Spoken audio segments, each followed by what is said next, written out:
Vamos a hablar del polígono de Willis. El polígono de Willis, que está acá dibujado, que como se ve es un poco complejo de entender y que tiene varias partes, es un polígono arterial que se encuentra ubicado en la base del cráneo, rodeando la silla turca, como acá lo dice, rodeando la silla turca, y que se encarga de distribuir sangre oxigenada a todo el encéfalo.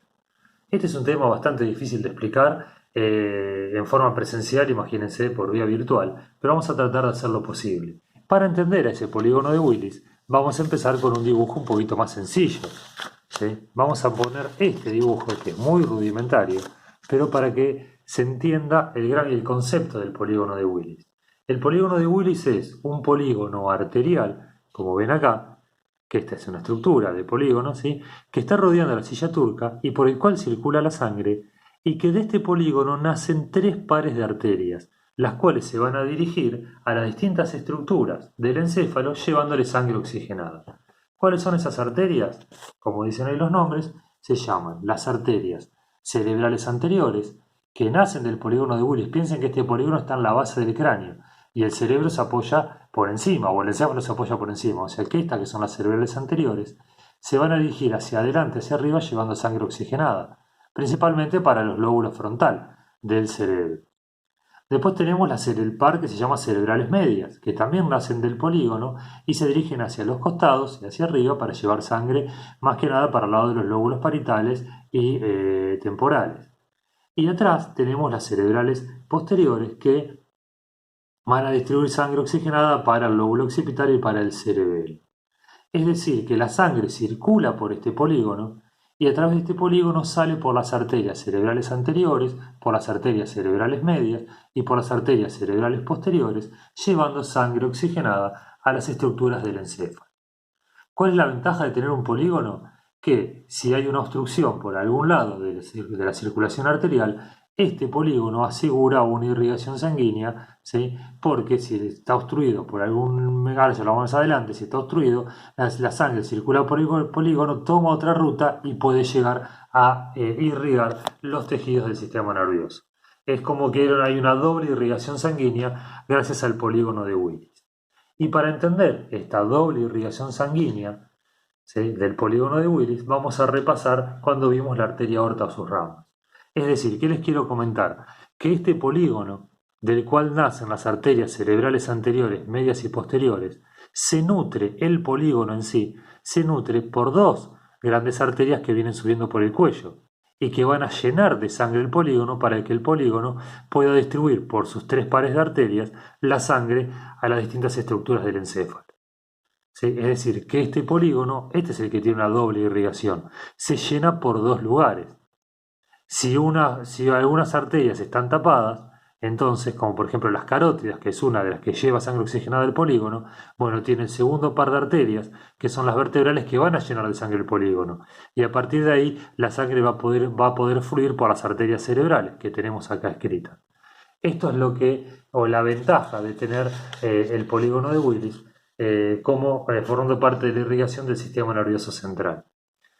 Entonces, para entender esto, y espero no ir muy rápido, vamos a repasar la arteria aorta. La arteria aorta nacía del ventrículo izquierdo, hacía un trayecto ascendente, el callado de la aorta, y después tenía un trayecto descendente, perforaba el diafragma y se iba al abdomen para llevar sangre oxigenada a todas las estructuras abdominales. Del callado de la aorta nacían, acá habíamos hablado de un tronco brachiocefálico, nacían las carótidas, la carótida derecha y la carótida izquierda. No sé si recuerdan, ¿sí? Que las carótidas iban por el cráneo, iban por el cuello hacia el cráneo llevando sangre oxigenada. Bueno, algo que creo que no estudiamos, que la carótida primitiva, a la altura de la cuarta vértebra lumbar, a la altura de la cuarta vértebra cervical, se divide en carótida interna y carótida externa. La carótida interna, que primero sale hacia afuera, hacia así después se lo voy a mostrar, se mete para adentro y la carótida interna se mete por un agujero del cráneo al endocráneo y va a formar parte del polígono de Willis. La carótida externa va a ir por afuera y llevar sangre oxigenada a las estructuras que quedan por fuera del cráneo, a la parte del cuero cabelludo, el pelo, las orejas, toda la estructura que está por fuera del cráneo.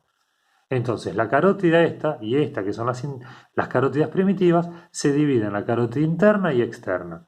la cual va a llevar sangre oxigenada, la interna al endocráneo, formando parte del polígono de Willis, y la externa a las estructuras de la cabeza que están por fuera del cráneo. Estas suben por el cuello. Pero estas que están acá se llamaban subclavias. Estas arterias subclavias, que se dirigían por debajo de la clavícula hasta el brazo, dan origen a una rama, que yo no se las marqué, que se llama la arteria vertebral. La arteria vertebral nace por acá y nace acá. Pero este dibujo es un esquema. Nacen de la subclavia las arterias vertebrales y suben por el cuello. O sea que en realidad no nacen tan al costado, pero nacen para arriba y suben por el cuello, pero por la parte posterior. Estas arterias vertebrales se llaman vertebrales porque pasan por los agujeros de las apófisis transversas de las vértebras cervicales. Y acá hay que integrar la información. Si recuerdan, cuando hablamos de las vértebras cervicales, decíamos que algo típico de estas vértebras era que tenían un agujero en su apófisis transversa por donde pasaba una arteria, la arteria vertebral. La arteria vertebral es rama de la arteria subclavia, que va por los agujeros vertebrales hasta la base del cráneo, entran por el agujero magno al endocráneo y forman parte del polígono de Willis. Entonces, las ramas de las subclavias, que son las vertebrales, van a entrar al cráneo y no forman parte del polígono de Willis, que van por atrás en el cuello, por los agujeros de las arterias cervicales. Y las carótidas, que van en la parte anterior del cuello, debajo del músculo esternocleidomastoideo, también entran al endocráneo por un agujero y forman parte del polígono de Willis. ¿Para qué sirve esto? Porque si yo tengo una placa de ateroma, que es lo más común, se forme en la división de las carótidas o a nivel de la carótida interna, una placa de colesterol que dificulta la llegada de sangre oxigenada al polígono de Willis por la vía carotidia, entonces la vía de las vertebrales me llena el polígono de Willis de sangre desde atrás. ¿Se entiende? Y igual si es al revés, si la obstrucción está en la subclavia o en las vertebrales y el polígono de Willis no se llena de sangre por estas arterias, se va a llenar de sangre por las arterias carótidas. Esta es la doble irrigación. ¿Sí? La doble irrigación significa que el polígono de Willis se nutre por dos arterias principales, por las arterias carótidas internas, ¿sí? Que van por la parte adelante del cuello, y por las arterias vertebrales que nacen de la subclavia que van por detrás. Entonces este video lo voy a cerrar con esta imagen que fue la primera y para demostrarles cuáles son esos dos afluentes del polígono de Willis. Los primeros afluentes, a ver si se ve, esperen que ahí me quedo la imagen abajo, lo voy a poner ahí. El primer afluente son las subclavias. Piensen que acá está el callado de la aorta, acá está la subclavia, la otra subclavia y estas son las arterias vertebrales que suben por los agujeros vertebrales de las vértebras cervicales. Estas arterias vertebrales suben, antes de llegar a la base del cráneo se juntan en la línea media y cuando se juntan en la línea media forman el tronco de la arteria basilar. Este tronco de la arteria basilar se llama así porque ahí está el agujero magno.